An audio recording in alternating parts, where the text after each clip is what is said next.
নবীর উম্মতের দল সাহাবায়ে কেরাম তারা নবীকে কত মহব্বত করেছে। ছোট্ট একটা ঘটনা বলতেছি, বাবা তোরা শ্রবণ করেন, চোখ দিয়ে যেন পানি আসে, একটু চিন্তা ফিকির করবেন।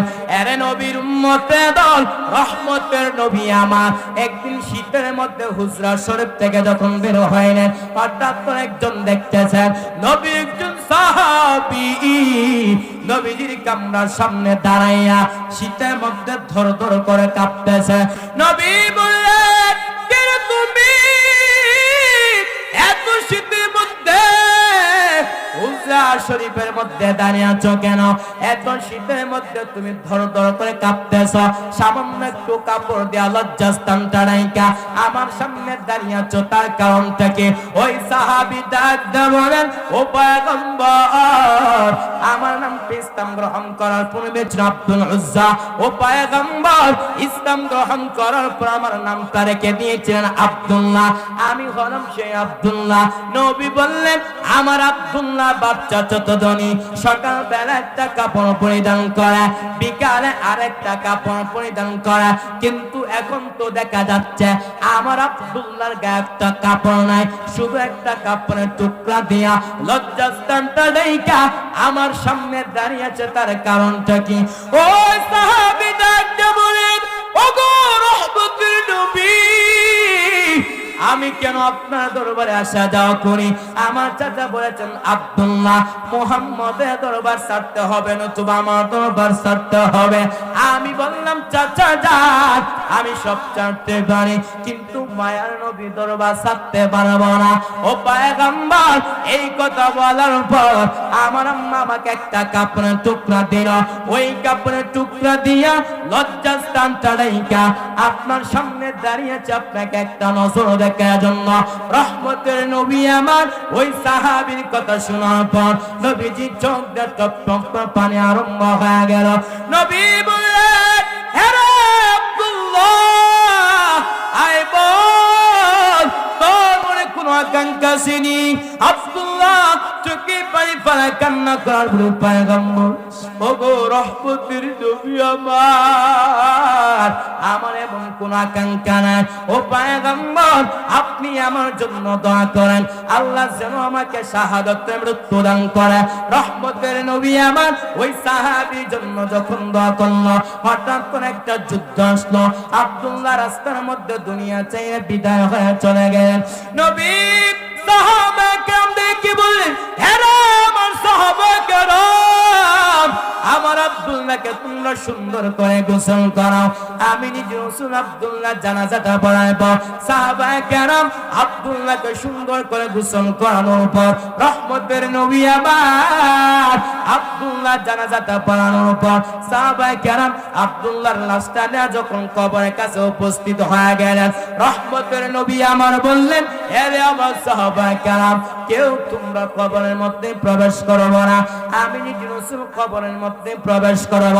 রহমতের নবী আমার কবরের মধ্যে প্রবেশ করার পর সাহাবায়ে কেরামদেরকে বললেন, হে আমার সাহাবায়ে কেরাম, এ তোমরা আমার আব্দুল্লাহ লাশটা আমার হাতে দাও।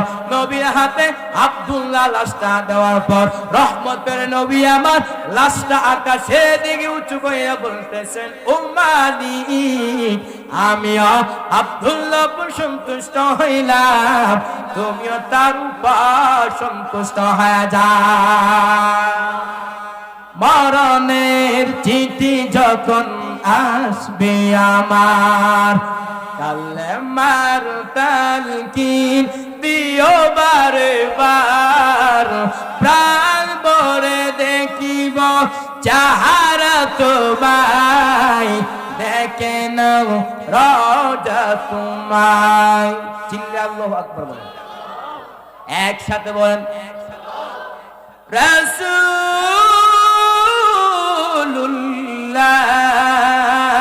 রাসূলুল্লাহ কি উপায় হবে আমার, হাবিবুল্লাহ কি উপায় হবে আমার, ও মদিনার পথের ধুলি মাখতাম আমি ফেলে সুরমা মা বনি ফিরে পেত নয়ন নূরের আধার দেখে নাও রওজা তোমায় রাসূলুল্লাহ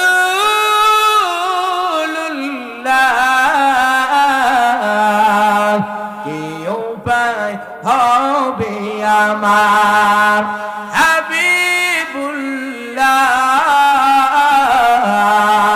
কি উপায় হবে আমার। এবং তোমরা আল্লাহর রাস্তায় জিহাদ করবা। ও জিহাদ কয়ভাবে করবা? সরাহাতান আয়াতের মধ্যে দুই ভাবে উল্লেখ আছে। কয়ভাবে? একটা হচ্ছে সম্পদের মাধ্যমে জিহাদ, আর একটা হচ্ছে নিজের জীবনকে রণাঙ্গনে বিলীন করে দেওয়ার মাধ্যমে জিহাদ। যালিকুম খায়রুল লাকুম, ওইগুলোর মধ্যে কল্যাণ রয়েছে ইন কুনতুম তা'লামুন, যদি তোমরা জানো। এবার নবী বলেন আল কাইয়িসু মান দানা নাফসা ওয়া আমিলা লিমা বাদাল মউত, সৌভাগ্যবান ব্যক্তি যে নাকি মৃত্যু হওয়ার পর কি হবে ওই বিষয় নিয়ে চিন্তা ফিকির করে। এবার হাদিসের অর্থ যদি আপনারা জেনে থাকেন আমার কথার জবাব দেন। সৌভাগ্যবান কারা? যারা দুনিয়া নিয়ে চিন্তা ফিকির করে। হ্যাঁ না, সৌভাগ্যবান তারাই যারা দুনিয়া থেকে বিদায় হওয়ার পরে কি হবে ওই বিষয় নিয়ে চিন্তা ফিকির করে। এই হচ্ছে দুইটা আয়াত এবং হাদিসের অর্থ। এবার আসেন ভিন্ন আলোচনা। আল্লাহ দিনটাকে ব্যবসার সাথে সাদৃশ্য করলেন কেন? আল্লাহ তাআলা যদি ইচ্ছা করতেন অন্য কিছু পারতেন না? ক্ষমতা আছে। তারপর আল্লাহ দিনটাকে ব্যবসার সাথে সাদৃশ্য করলেন কেন?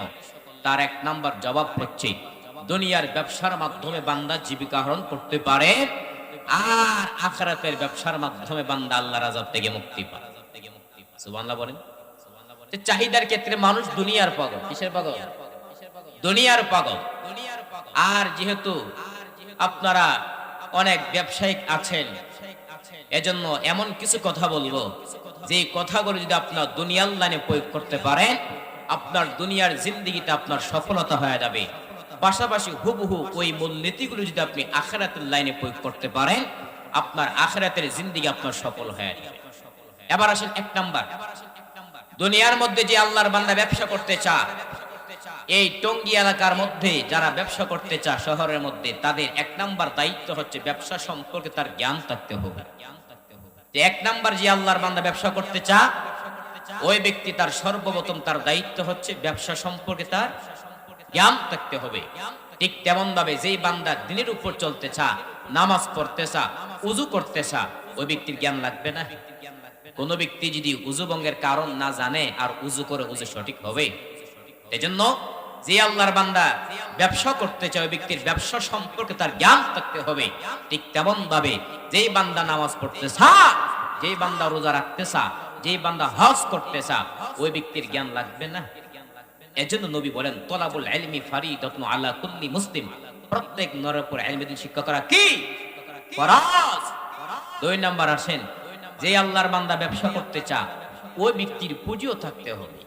কি থাকতে হবে? কোন ব্যক্তি যদি পুঁজি না থাকে ব্যবসার মধ্যে নামে সফলতা আসবে? ঠিক তেমন ভাবে যেই বান্দা নামাজ পড়তেছে, যেই বান্দা রোজা রাখতেছে, যেই বান্দা হজ করতেছে, ওই ব্যক্তির আমলটা আল্লাহর কাছে কবুল হতে হলে তার ঈমান থাকতে হবে। ঈমান যদি না থাকে আমল করে কোনো লাভ হবে? এটা কোরআনের কথা, ওয়াল্লাযিনা কাফারু আ'মালুহুম কাসারাবিন বিকিআতিন, যারা কাফের তাদের আমলনামা মরুচিকার মতো শূন্য হয়ে থাকবে। আপনারা তো মরুভূমি চিনেন না, জানেন না। যখন আপনারা ঢাকা শহর ছেড়ে যখন আপনারা দেশে গ্রামে যাবেন তখন মরুভূমি দেখবেন, ঠিক না? যখন আপনি মরুভূমির মধ্যে যাবেন দূর থেকে দেখবেন পানি পানি করে চিৎ করে। যখন আপনি কাছে যাবেন, আরে সেটা তো পানি না, সেটা কি? বালি। এজন্য ঈমান দামি সম্পদ। যদি ঈমান না থাকে আপনি যত আমল করেন জান্নাত পাবেন? এজন্য ঈমান একটা দামি সম্পদ। আমি আপনি উযু ভঙ্গের কারণ জানি, আমি আপনি নামাজ ভঙ্গের কারণ জানি, কিন্তু একদিন কি চিন্তা ফির করেছেন যে ঈমান ভঙ্গের কারণ কয়টা? কেউ জানেন? আজকে আমি দুইটা বলে যাই। এক নাম্বার হচ্ছে আল্লাহ আপনার উপর যতগুলো বিধান আরোপিত করেছেন ওই বিধানগুলো যদি আপনি অস্বীকার করেন ঈমান থাকবে? আরো জোরে বলেন। দুই নাম্বার হচ্ছে আল্লাহর হুকুম আহকামের ক্ষেত্রে যতগুলো বিধান আপনার উপর আরোপিত হয়েছে ওই হুকুম আহকামকে যদি আপনি বাঁকা নজর দিয়ে তাকান ঈমান থাকবে? এজন্য এই যে ঈমান অনেক দামি সম্পদ। এজন্য ঈমান বাঁচিয়ে রাখা অনেক কষ্টের বিষয়। আমরা ছাত্র জমানায় বলতাম যেমন একটা সময় আসবে যেদিন হাতের তালুর মধ্যে আগুনের আঙ্গার রাখা যেমন কষ্টকর হবে, এমন একটা দিন আসবে যেই দিন ঈমান বাঁচিয়ে রাখা এত কষ্টকর হবে। এই সময়টা বর্তমানে আমার আপনার সামনে উপনীত হয়েছে। এজন্য এই যে দুইটা মূলনীতি বললাম, এই দুইটা মূলনীতির উপর আমার আপনার কখন আমল করা সম্ভব হবে? যখন আমার আপনার ভিতরে ধৈর্য থাকবে। কি থাকবে? আর যখন ধৈর্য দান করতে পারবো, আল্লাহ তাআলা আমাকে আপনি বিনা হিসাবে জান্নাত দান করবেন। আরো জোরে বলেন। আল্লাহ তাআলা বলেন, ইন্নামা ইউওয়াফাস সাবিরুনা আজরাহুম, ইন্নামা ইউওয়াফাস সাবিরুনা আজরাহুম আজরাহুম বিগাইরি হিসাব।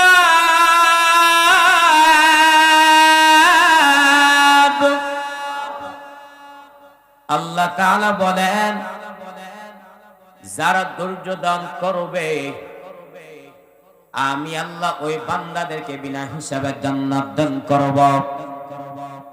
আরে নবীর উম্মতের দল ধৈর্যের দৃষ্টান্ত কায়েম করলেন আল্লাহর পয়গম্বর হযরত ইব্রাহিম আলাইহিস সালাতু ওয়াস সালাম। ধৈর্যের দৃষ্টান্ত কায়েম করলেন আল্লাহর পয়গম্বর হযরত ইসমাঈল আলাইহিস সালাতু ওয়াস সালাম। ঠিক নেই? ধৈর্যের দৃষ্টান্ত কায়েম করলেন আল্লাহর পয়গম্বর হযরত আইয়ুব আলাইহিস সালাতু ওয়াস সালাম। আইয়ুব নবী টাকা পয়সা অভাব নাই, সন্তানের অভাব নাই, শয়তান দেখিয়া মাথা গরম, কিন্তু আইয়ুব আলাইহিস সালাম এমন ভাবে একটা শিডিউল করলেন যেন একটা সেকেন্ড আমার করে আল্লাহর জিকির ছাড়া যেন না যায়। শয়তানের মাথা গরম হয়ে গেল, এত ইবাদত আইয়ুব করবেটা কেমন করে হয়? আল্লাহ গো, তোমার একটু সম্পদের মায়ে পুরা তোমার ইবাদত করে, তোমার একটু সন্তানের মায়ে পুরা তোমার ইবাদত করে। আল্লাহ কয় না, আইয়ুব যে ইবাদত করে একমাত্র আমার মহব্বত আর ধৈর্যের সাথে ইবাদত করে। বলে না না, কয় দেখ আমি পরীক্ষা করি, সব সম্পদ গুলা গুনে জ্বালায় দিন। আইয়ুব নবী কাছে বিশ কইরা আইয়ুব আল্লাহকে ডেকে লাভ নাই, কারণ তোমার সব সম্পদ আগুনে পড়ে ছাই। আইয়ুব নবী মুনাজ্জাত গান আলহামদুলিল্লাহ, ইবলিস বানাউযুবিল্লাহ বল আলহামদুলিল্লাহ কেন? আইয়ুব নবী ডাক দেয়া কয় আলহামদুলিল্লাহ বলার কারণ আল্লাহ পাক রব্বুল আলামিন আমাকে সম্পদ দান করেছেন। এই সম্পদের কারণে ইবাদত করতে মারাত্মক ব্যাঘাত সৃষ্টি হতো। আজকে আমার সম্পদ নাই, ইবাদতের মধ্যে কোনো টেনশন নাই। ইবলিস কয় মানি না। আল্লাহ কয় দেখ আরো পরীক্ষার মধ্যে ফালায় দিতেছি। কুরওয়াতুল ওয়াইজিন নামক কিতাবের মধ্যে উল্লেখ রয়েছে আইয়ুব নবীর শরীরের মধ্যে কিরা পোকা ধরে গেছে।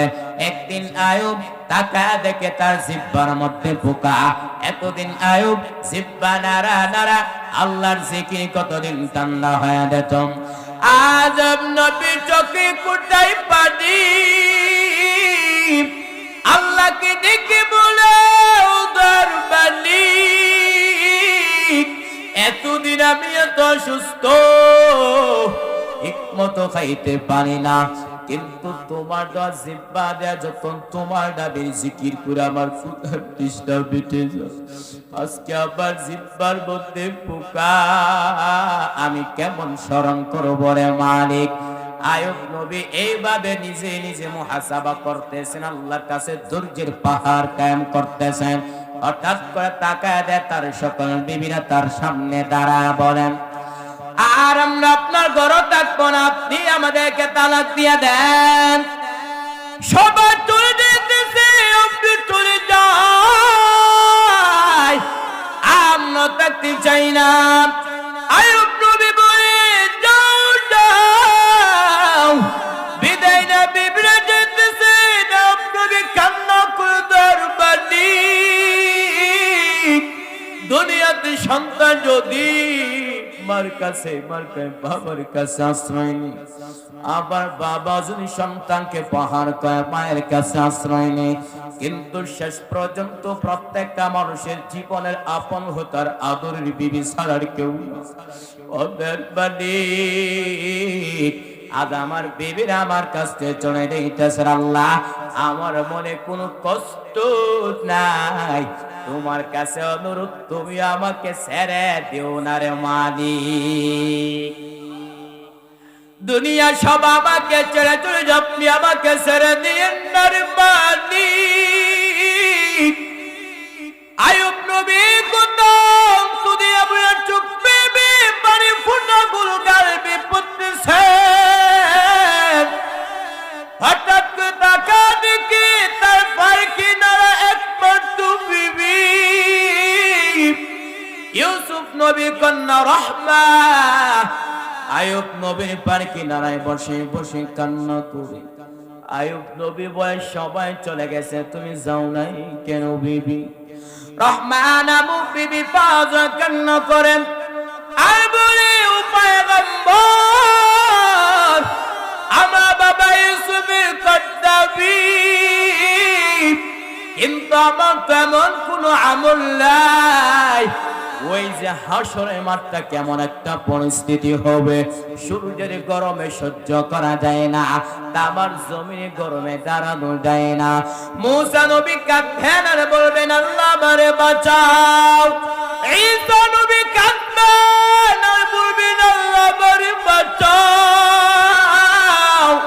ইব্রাহিম নবী কাঁদবেন আর বলবেন আল্লাহ আমারে বাঁচাও। আম্মাদান আয়েশা বলবেন নবী, তখন আপনি কি করবেন? আপনি তো দুজাহানের নবী। মায়ের নবী বলবেন আয়েশা, আমি তখন মাকামে মাহমুদে আমার মালিকের দরবারে সেজদায় পড়িয়া যাব আর বলবো আল্লাহ আমার উম্মতের বাঁচাও, আমার উম্মত গুলো বাঁচাও। আমার একটা উম্মত জাহান্নামে গেলে আমি মুহাম্মদ আপনার তোরে জান্নাতে যাব না। আম্মাদান আয়েশা বলবেন নবী, তখন কান্নার পর কি হবে?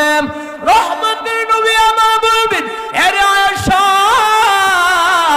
আমার আল্লাহ আমাকে আদেশ করবেন নবী আপনি আর কাঁদবেন না, আপনার একটা উম্মতের জাহান্নামে দেওয়া হবে না, আপনি তাদেরকে দরিয়া দরিয়া তাদেরকে জান্নাতের দিকে নিয়ে যান। আম্মাদান আয়েশা বলবেন নবী, কোটি কোটি মানুষের মধ্যে আপনার উম্মতগুলো কেমনে বাছাই করবেন? মায়ার নবী বলবেন আয়েশা, আমার উম্মত যারা পাঁচ বেলা উযু করিয়া পাঁচ ওয়াক্ত নামাজ পড়েছে, ওদের উযুর অঙ্গগুলো কিয়ামতের ময়দানে নূরের আলোতে ঝলমল করতে থাকবে। আমি নবী ওদেরকে দুনিয়া দুনিয়া তাদেরকে জান্নাতের দিকে নিয়ে যাব। রহমান আবু বিবি পাঁচ কান্না করে আর বলো পয়গম্বর, আমার বাবা ইউসুফের কদ্দাবি,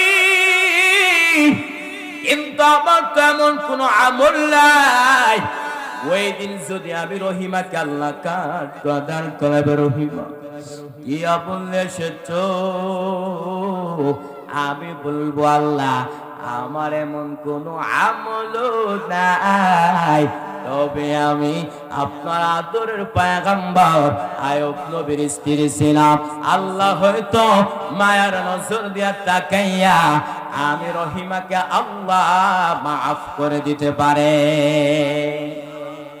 আরে নবীর উম্মতের দল তারা যেমন ভাবে ধৈর্য ধারণ করেছেন, যদি আমি আপনি ধৈর্য ধারণ করতে পারি তাহলে ওই যে দুইটা মূলনীতি বললাম, এক নম্বরে যেই বান্দা ব্যবসা করতে চায় ওই ব্যক্তির জন্য ব্যবসার জন্য যেমন ভাবে জ্ঞান থাকা জরুরি, ঠিক তেমন ভাবে যেই বান্দা নামাজ পড়তে চায়, যেই বান্দা রোজা রাখতে চায়, যেই বান্দা হজ করতে চায় ওই ব্যক্তির জন্য জ্ঞান লাগবে কিনা? আরো জোরে বলেন। দুই নম্বরে যেই বান্দা ব্যবসা করতে চায় ওই টঙ্গী এলাকার মধ্যে যে আল্লাহর বান্দা ব্যবসা করতে চায় ওই আল্লাহর বান্দার জন্য পুঁজি লাগবে কিনা? আর জোরে বলেন। ঠিক তেমন ভাবে যেই বান্দা নামাজ পড়তেছে, যেই বান্দা রোজা রাখতেছে, যেই বান্দা হজ করতেছে, ওই ব্যক্তির আমলটা আল্লাহর কাছে কবুল হতে হলে তার ঈমান লাগবে কিনা? আর জোরে বলেন। 3 নম্বরে যেই বান্দা ব্যবসা করতে চায় ওই ব্যক্তির জন্য চেষ্টা লাগতে হবে। ঠিক তেমন ভাবে যেই বান্দা নামাজ পড়তে চায়, যেই বান্দা দিনের কাজ করতে চায় ওই ব্যক্তির জন্য চেষ্টা লাগবে কিনা? আর যে আল্লাহর বান্দা চেষ্টা করতে পারবে, আমার আল্লাহ ওই বান্দার জন্য অনেক কোন রাস্তা দেখায় দিবে। আল্লাহ তাআলা বলেন, ওয়াল্লাযীনা জাহাদু ফীনা লানাহদিয়ান্নাহুম সুবুলানা ওয়া ইন্নাল্লাহা লামা'আল মুহসিনিন।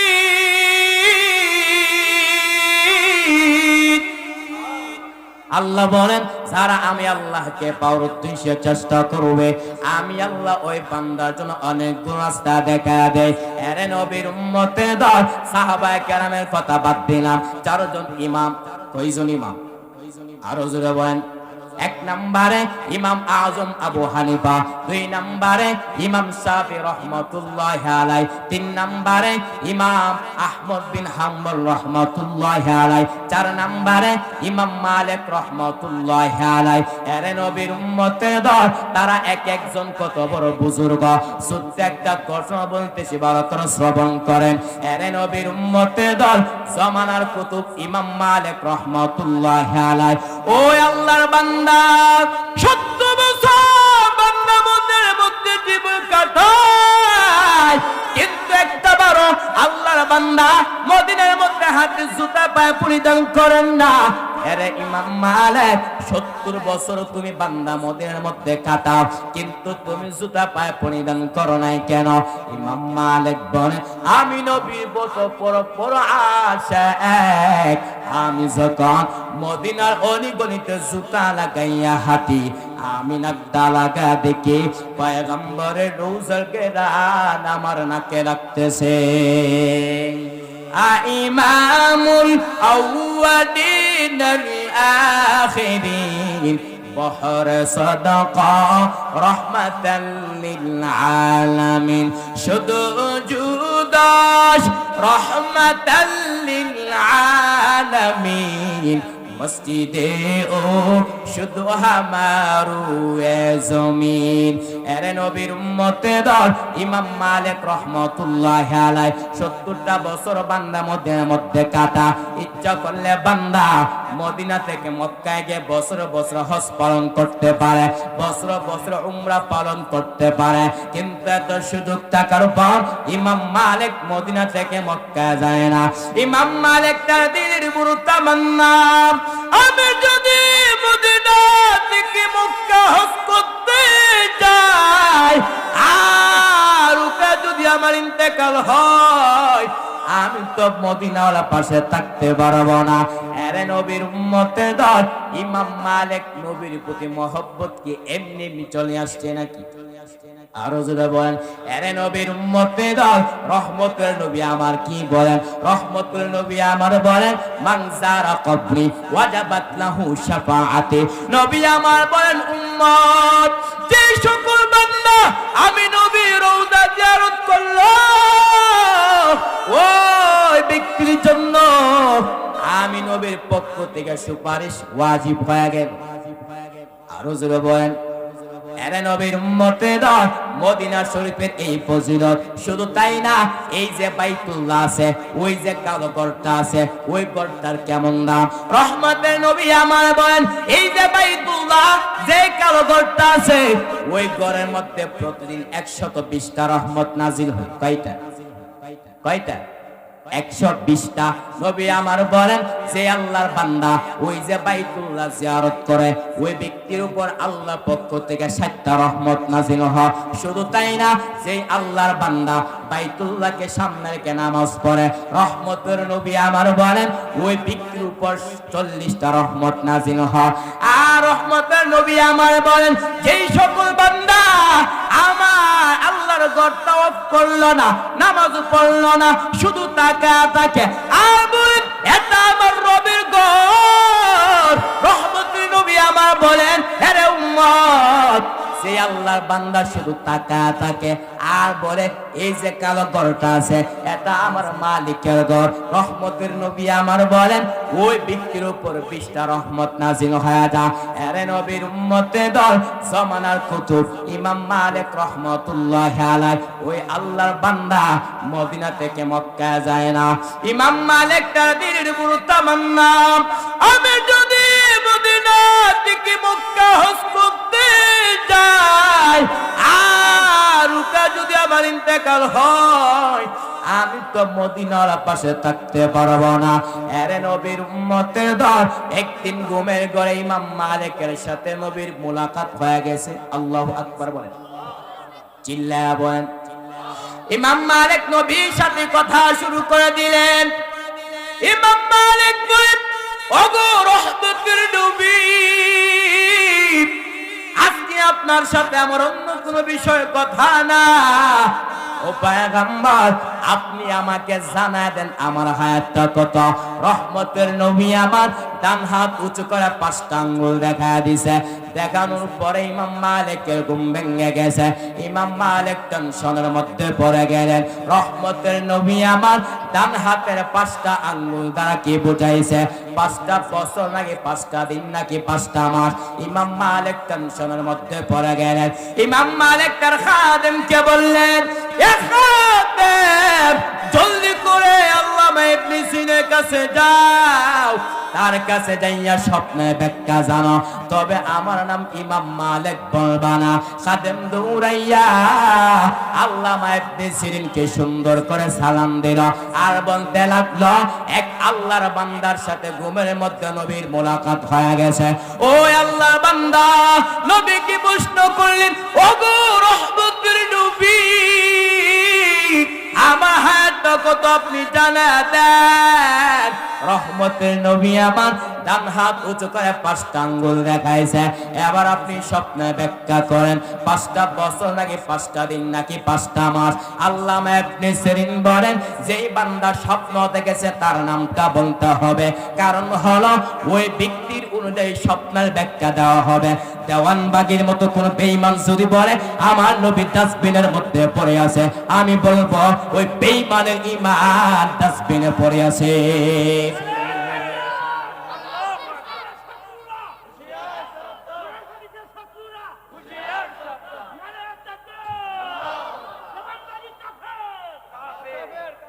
আরে নবীর উম্মতের দল আল্লামা ইবনে সিরিন এই কথা বলার পরে খাদেম দৌড়াইয়া ইমাম মালিকের কাছে গিয়া বলতে লাগলো আসসালামু আলাইকুম শাহ আপনার নাম না বলে স্বপ্নে ব্যাখ্যা দিবে না। ইমাম মালিক তার খাদেমকে বললেন এ খাদেম জলদি করে আমার নামটা বলে দাও। খাদেম দৌড়াইয়া আল্লামা ইবনে সিরিনকে বলতে লাগলো এই স্বপ্নটা ইমাম মালিক দেখেছেন।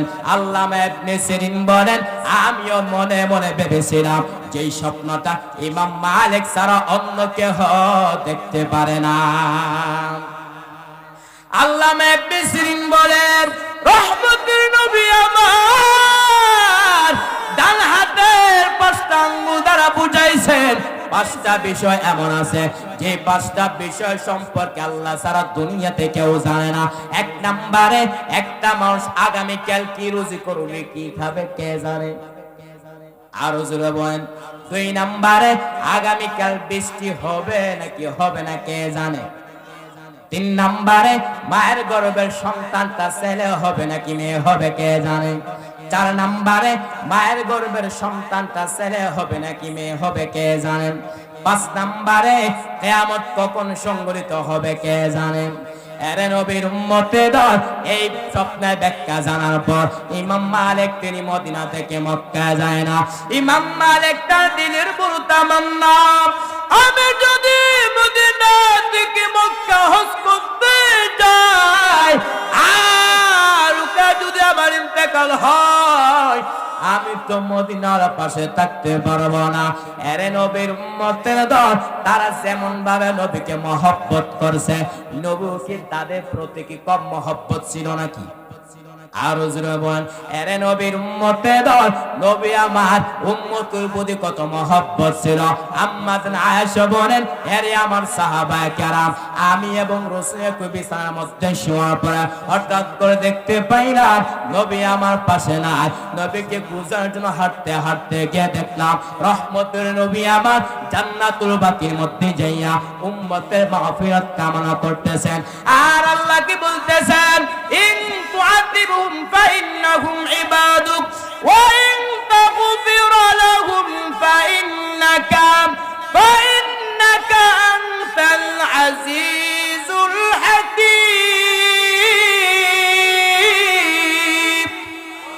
আল্লাহ ইন তুআযিবহুম ফাইন্নাহুম ইবাদুক, ও আল্লাহ তারাই তো আপনার বড় বান্দা, ওয়া ইন তাগফির লাহুম, যদি আপনি তাদেরকে ক্ষমা করে দেন আপনি তো হচ্ছে প্রজ্ঞাময় পরাক্রমশালী। এর নবীর উম্মতের দল যে রহমতের নবী আমার জান্নাতুল বাকির মধ্যে যাইয়া উম্মতের মাগফিরাত কামনা করে, ওই নবীর সুপারিশ ছাড়া কি জান্নাতে যাওয়া সম্ভব হবে? আর বলেন, অগণবীর উম্মতেরা হয়ে দিদি সাহারা, কোরআন হাদিসের চলা যখন যাহা চাই মদে, নবী বিনে কে দরাবে ফুলসিরাত মিজানে, নবী বিনে কে দরাবে ফুলসিরাত মিজানে। এমদে তিন নবী আমার পিতা মাতা দেই যে তাহার, তার উপরেও তোমারা মরণ তাকে দুশ্মনে, নবী বিনে কে দরাবে ফুলসিরাত মিজানে, নবী বিনে কে দরাবে ফুলসিরাত মিজানে। আরে নবীর উম্মতের দল তারা যেমন ভাবে চেষ্টা করেছেন, যদি আমি আপনি চেষ্টা করতে পারি রাস্তা দেখাবে কে? আরো জোরে বলেন, আল্লাহ তাআলা বলেন, ওয়াল্লাযীনা জাহাদু ফীনা লানাহদিয়ান্নাহুম সুবুলানা ওয়া ইন্নাল্লাহা লামা'আল মুহসিনিন।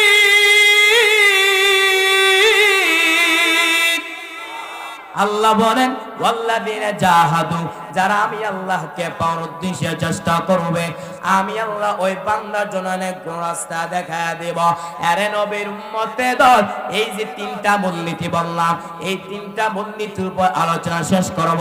আল্লাহ বলেন, ইয়া আইয়ুহাল্লাযীনা আমানু, হে ঈমানদাররা, হাল আদুল্লুকুম আলা তিজারা, আমি আল্লাহ কি তোমাদেরকে এমন একটা ব্যবসার প্রতি ইশারা করব যেই ব্যবসার মাধ্যমে তোমরা আমার আযাব থেকে মুক্তি পাইবা। তো ব্যবসাটা কি? তুমিনুনা বিল্লাহি ওয়া রাসূলি, এক নাম্বার আল্লাহকে বিশ্বাস করবা, দুই নাম্বার তার রাসূলকে বিশ্বাস করবা। কিভাবে বিশ্বাস করবা? জবানের মাধ্যমে, স্বীকারোক্তির মাধ্যমে বিশ্বাস করতে হবে, অন্তরের মাধ্যমে বিশ্বাস করতে হবে, আমলের মাধ্যমে বিশ্বাস দেখাতে হবে। এরে নবীর উম্মতের দল সাহাবায়ে কেরাম তারা নবীকে কেমন মহব্বত করছে, সাহাবায়ে কেরাম নিজের জীবনে চাইতে নবীকে মহব্বত করছে। শুধু তাই না, সাহাবায়ে কেরামের হাতে যা ছিল সব দান করে দিয়েছে। এরে নবীর উম্মতের দল ছোট্ট একটা ঘটনা ভালো করে শ্রবণ করেন। রহমতের নবী আমার তাবুকের যুদ্ধের সময় যখন চলে আসছে, নবী সাহাবায়ে কেরামদের কি বললেন, হে আমার সাহাবায়ে কেরামের দল, আমরা যুদ্ধের ময়দানে অংশগ্রহণ করব, দান সদকা করো, সম্পদ দান করো। ওমর দান করলেন, উসমান দান করলেন, হযরত আলীও দান করলেন, আবু বকর তার সম্পদ নিয়ে হাজির করলেন। আল্লাহর নবী বললেন, আরে উমর, কে পরিমাণ সম্পদ দান করেছ? উমর বলেন, আমার সম্পদ অর্ধেক আমি দান করে দিলাম। নবী আবু বকর কি বললেন, আরে আমার আবু বকর, কি পরিমাণ সম্পদ দান করেছ? আবু বকর ডাক দেন পয়গম্বর আমার ঘরের মধ্যে যা ছিল সব আমি দান করে দিলাম। নবী বললেন আবু বকর তোমার ঘরের মধ্যে কি কিছু নাই? আবু বকর ডাক দেন পয়গম্বর আমার আল্লাহ আপনি সারা দুনিয়ার মধ্যে কেউ না। ও পয়গম্বর আমার যা ছিল সব আমি দান করে দিলাম। নবী আবু বকরের কথা শোনার পর আশ্চর্য হয়ে গেলেন। হঠাৎ জিবরাইল আমিন এসে হাজির। জিবরাইল আমিন বলেন ও পয়গম্বর আপনার সাহাবী আবু বকরকে আল্লাহ তাআলা সালাম দিয়েছেন আর বলেছেন ও পয়গম্বর আপনার সাহাবী আবু বকরে তার মনে হালতটা কি? আল্লাহ জানার পর কেন বললেন? আল্লাহ তার নবীকে বুঝাইলেন আল্লাহ আবু বকরকে কত মহব্বত করেন। আল্লাহর নবী বললেন আরে আবু বকর আল্লাহ তোমাকে সালাম দিয়েছেন আর জানতে চেয়েছেন এই অবস্থা তোমার মনের হালতটা কি? আবু বকর জবাব না দিয়ে কান্না শুরু করলেন। নবী আবু বকর কি বললেন? আরে আমার আবু বকর জবাব দিবা কেন? তুমি কান্না করতেছো? আবু বকর কান্না করে করে বলে পয়গম্বর আমি আবু বকর ছিলাম জাহান্নামের আসামি। আমি আবু বকরকে কে চিনত, কিন্তু আপনার সোহবত আসার কারণে আল্লাহ আমাকে এত সম্মান দান করেছে যার বদৌলতে আমি আবু বকরকে আল্লাহ সালাম পাঠাইছেন। जिंदगी में बंदगी तो करना है,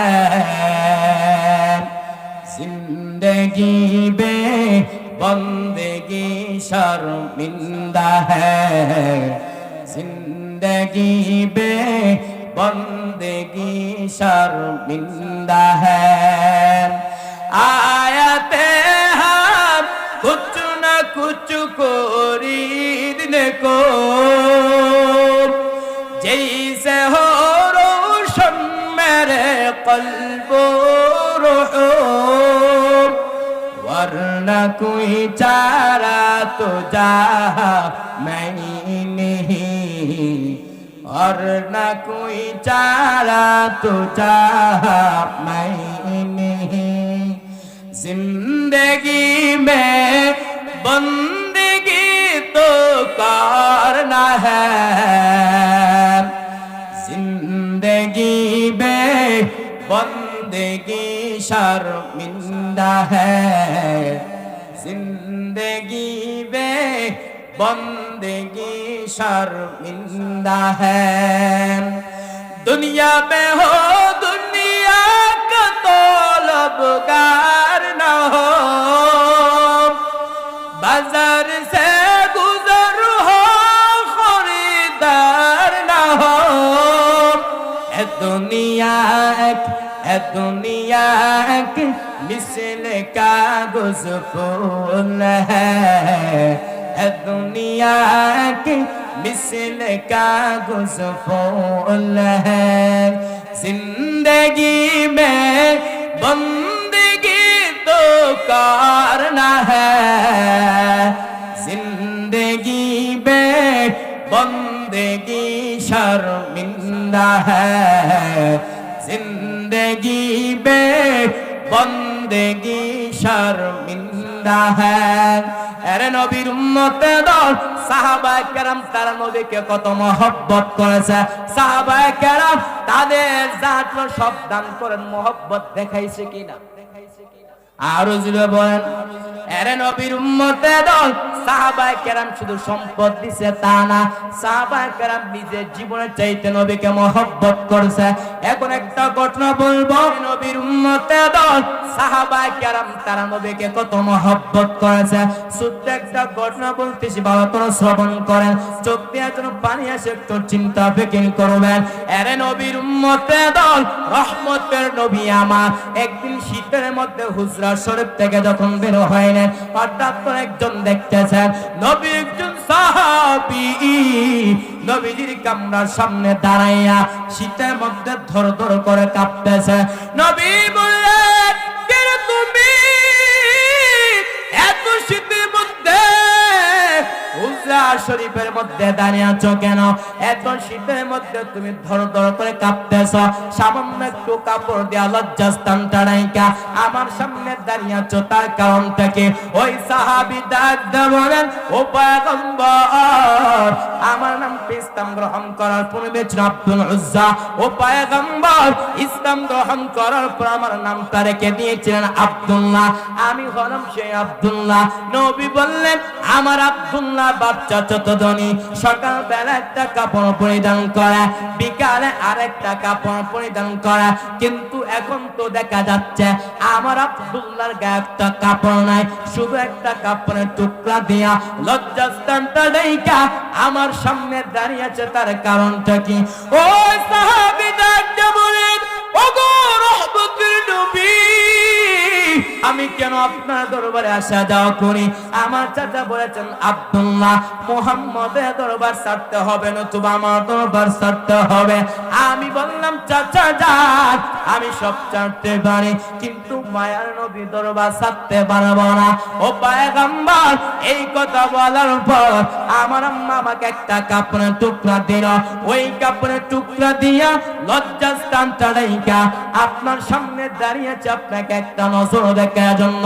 রহমতের নবী আমার ওই সাহাবীর কথা শোনার পর নবীজি চোখ দিয়ে টপ টপ করে পানি আরম্ভ হয়ে গেল। নবী বললেন, হে আব্দুল্লাহ, আয় বল, তোর মনে কোনো আকাঙ্ক্ষা ছিনি? আব্দুল্লাহ চোখে পানি ফেলায় কান্না করার পর পয়গম্বর, ওগো রহমতের নবী আমার এমন কোন আকাঙ্ক্ষা নাই, ও পয়গম্বর, আপনি আমার জন্য দোয়া করেন, আল্লাহ যেন আমাকে শাহাদাতে মৃত্যু দান করে।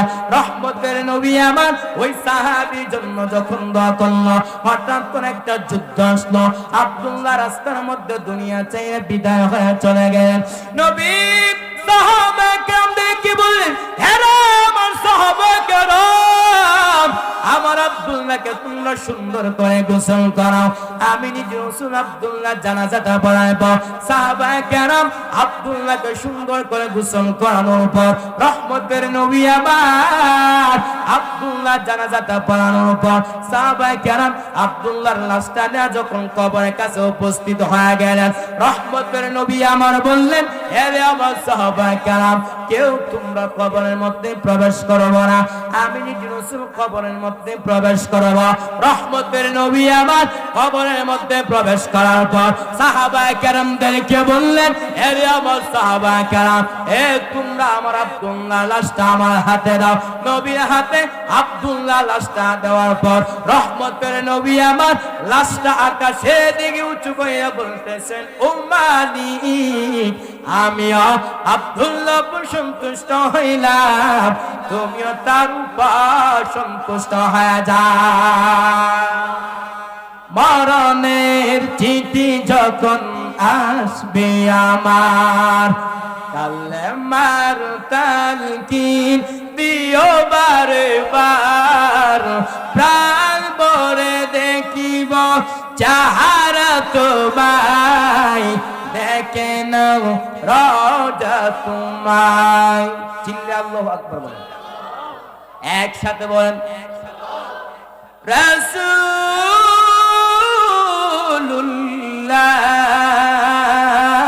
রাসূলুল্লাহ কি উপায় হবে আমার, হাবিবুল্লাহ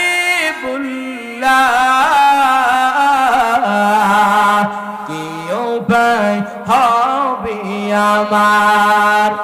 ও মদিনার পথের ধুলি মাখতাম আমি ফেলে সুরমা বনি, ফিরে পেত নয়ন নূরের আধার, দেখে নাও রওজা তোমায়। রাসূলুল্লাহ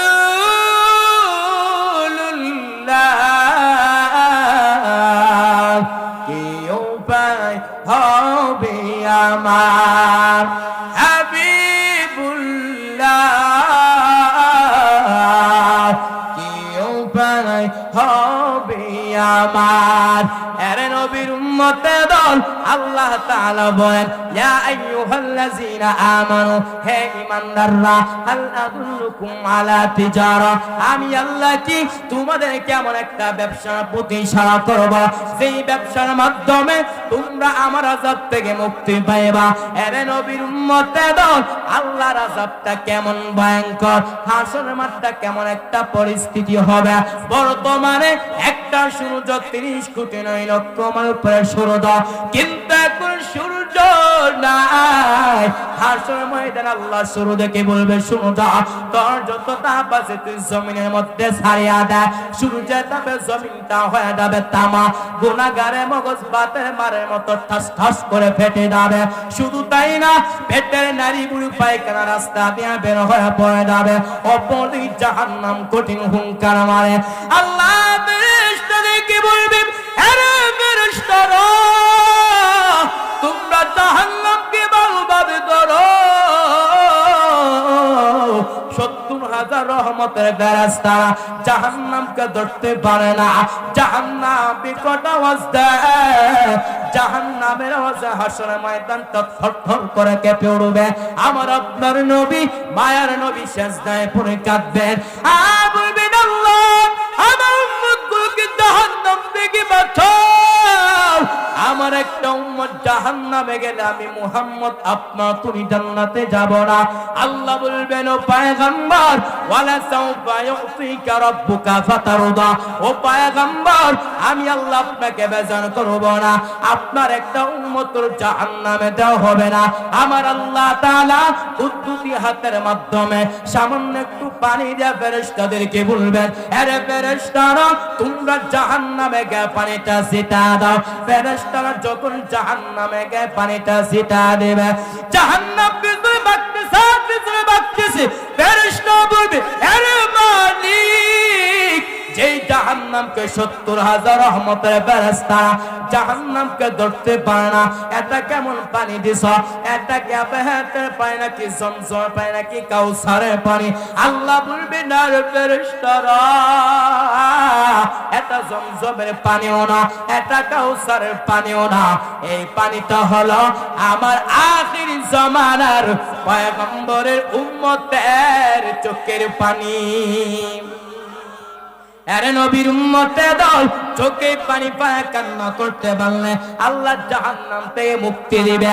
আল্লাহ বলেন, ইয়া আইয়ুহাল্লাযীনা আমানু, হে ঈমানদাররা, হাল আদুল্লুকুম আলা তিজারা, আমি আল্লাহকে তোমাদেরকে এমন একটা ব্যবসার প্রতি ইশারা করব যেই ব্যবসার মাধ্যমে তোমরা আমার আযাব থেকে মুক্তি পাইবা। আরে নবীর উম্মতে দল, হাসরের মাঠে কঠিন অবস্থা বর্ণনা করলাম, এবার জাহান্নামের আগুনটা কেমন পরিস্থিতি হবে। মুসনাদুল ইমাম ইমামে আযম আবু হানিফা রাহমাতুল্লাহি আলাইহি একটা হাদিস এনেছেন, জাহান্নামের মধ্যে দুইটা বান্দা জাহান্নামের মধ্যে জ্বলতেছে, আর বলতেছে ইয়া হান্নান, আর বলতেছে ইয়া মান্নান।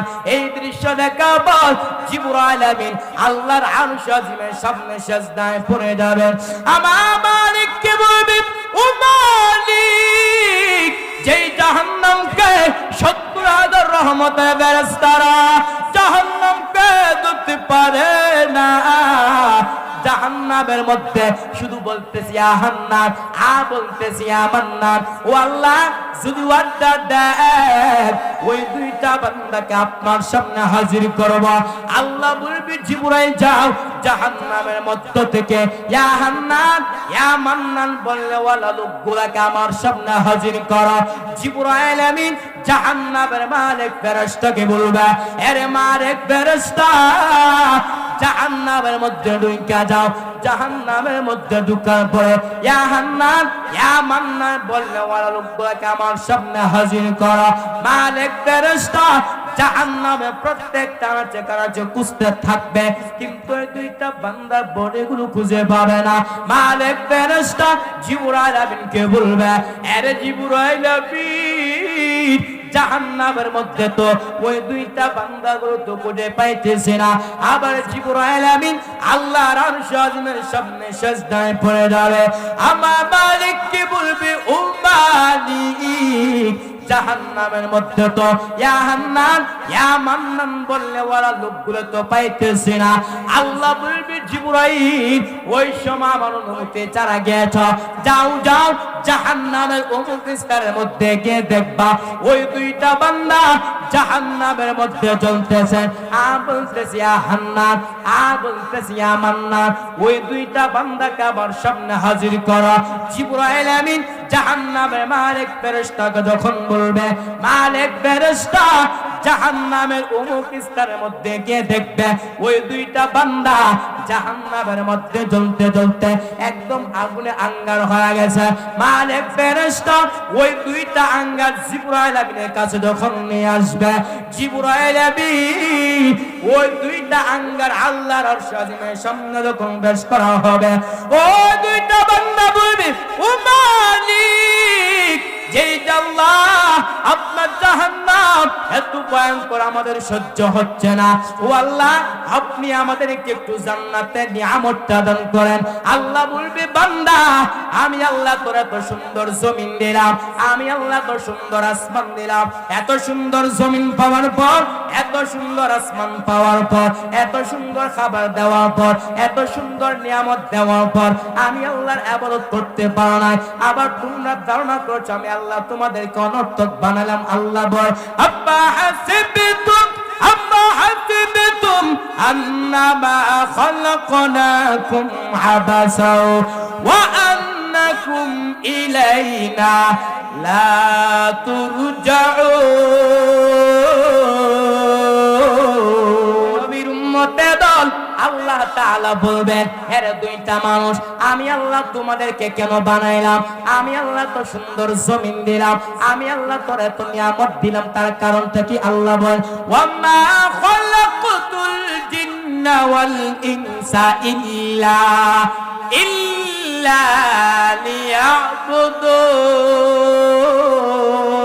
লিয়াবুদুন। আল্লাহ বলবেন, এরে দুইটা মানুষ আমি আল্লাহ তোমাদেরকে বানাইলাম আমার ইবাদত করার জন্য। আজকে তোমরা আমার ইবাদত করতে পারো না, আজকে তোমাদের কি জান্নাত দেওয়া হবে না? ওই দুইটা বান্দা বলবে, ও মালিক, আপনার একটা নাম ছিল হান্নান, আপনার আরেকটা নাম ছিল মান্নান, ও আল্লাহ এই নামগুলো উসিলা আপনি আমাদেরকে একটু জান্নাতের নিয়ামতটা দান করেন।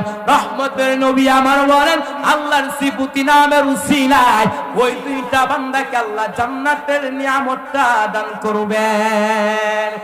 ইয়া ইলাহি তো মেরা মাবুদ হ্যায়, ইয়া ইলাহি তো মেরা মাশূক হ্যায়, ইয়া ইলাহি মুঝসে মুঝকো दूर कर ताके देखो मुझ में तुझको एक नजर।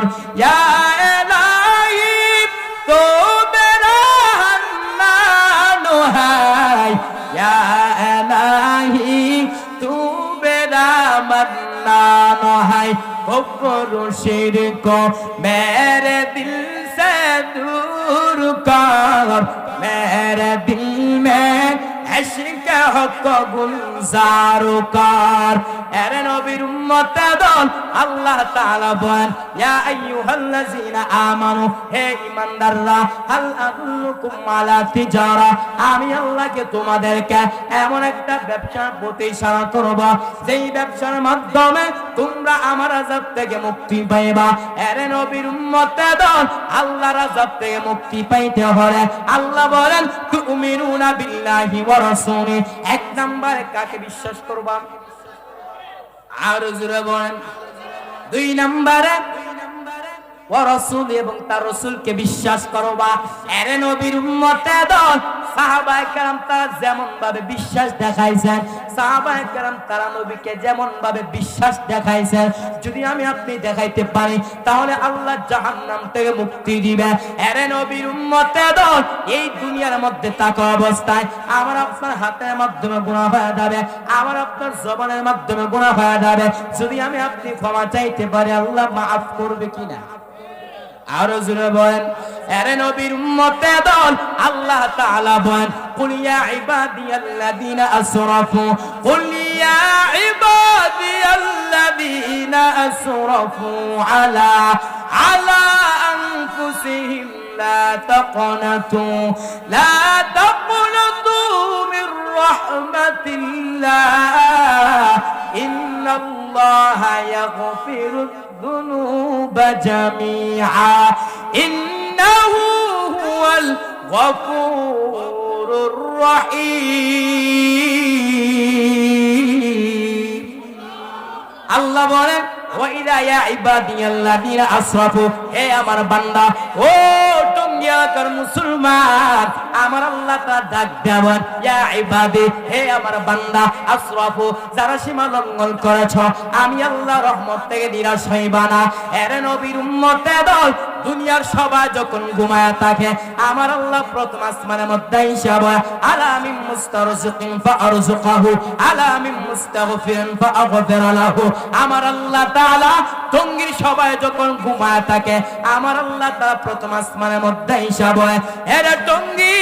আব্দুল কারীম আব্দুল সত্তার আমি আল্লাহর কাছে রিজিক চা আমি আল্লাহ তোর রিজিকের ওয়াসাত বাড়ায় দেব আলামিন মুস্তাগফিরিন ফাআগফির লাহু আমি আল্লাহ তাআলার কাছে ক্ষমা চা আমি আল্লাহ তাআলা তোকে maaf করে দিব শুধু তাই না আল্লাহ তাআলা বল ওয়া ইযা সাআলাকা ইবাদি আন্নী ফাইন্নী করিব উজিবু দাওয়াতাদ দাঈ ইযা দাআন ফালইস্তাজিবুনি وليؤمنوا بي لعلهم يرشدون আল্লাহ বলেন আদউনি আস্তাজিব লাকুম হে আমার বান্দা তুই আমাকে ডাক দিতে দিলে আমি তোর ডাকে সাড়া দিতে রাজি ডাক সাড়া দিতে দিলে হয় না এর নবীর উম্মতে দল আমার আল্লাহ তাআলা বলে বান্দা তুই আমার কাছে চাইতে দিলি পাইতে দিলি না দুনিয়াওয়ালারা দিবে আসে কিন্তু দরজা সব সময় খোলা রাখে আরো জোরে বলেন দুনিয়ার সব সময় খোলা রাখে না আমার আল্লাহ তাআলা বলেন আরে আমার বান্দা তুই আমার কাছে চাইতে দিলি আমি পাইতে দিলি না আরে নবীর উম্মতে দল যদি আমি আপনি আল্লাহর কাছে চাইতে পারি আমার আপনার গুনাহ হয়ে গেছে আল্লাহ তাআলার কাছে ক্ষমা চাইলে আল্লাহ maaf করে দিবে আরে নবীর উম্মতে দল মুসা পয়গম্বর আলাইহিস সালাতু ওয়াস সালাম মিশরের মধ্যে যখন বৃষ্টির প্রয়োজন আল্লাহর কাছে যখন বৃষ্টির জন্য দোয়া করবে আল্লাহ তাআলা জিবরাইল আমিনের মাধ্যমে জানাইলেন ও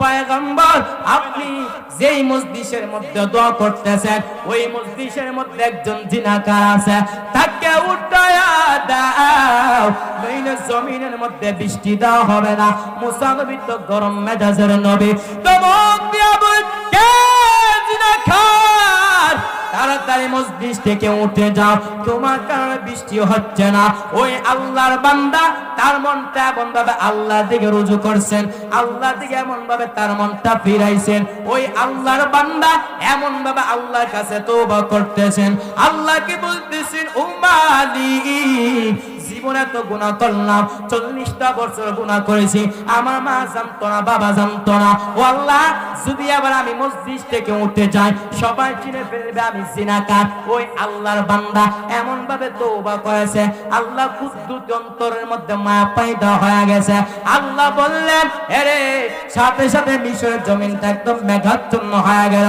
মুসা পয়গম্বর বলেন আল্লাহ তুমি বললা জিনাকার উঠলে বৃষ্টি দিবা না কই জিনাকার উঠলে বৃষ্টি দিলা কেন আল্লাহ বললেন আরে মুসা পয়গম্বর তুমি কি জানো না আমার একটা নাম হচ্ছে রহমান আমার একটা নাম হচ্ছে গফফার ওই বান্দা আমি আল্লাহর কাছে এমন ভাবে তওবা করেছে আমি আল্লাহ কুদ্দুতি অন্তরের মধ্যে মায়া পয়দা হয়ে গেছে সাথে সাথে আমি আল্লাহ ওই বান্দাকে maaf করে দিয়েছি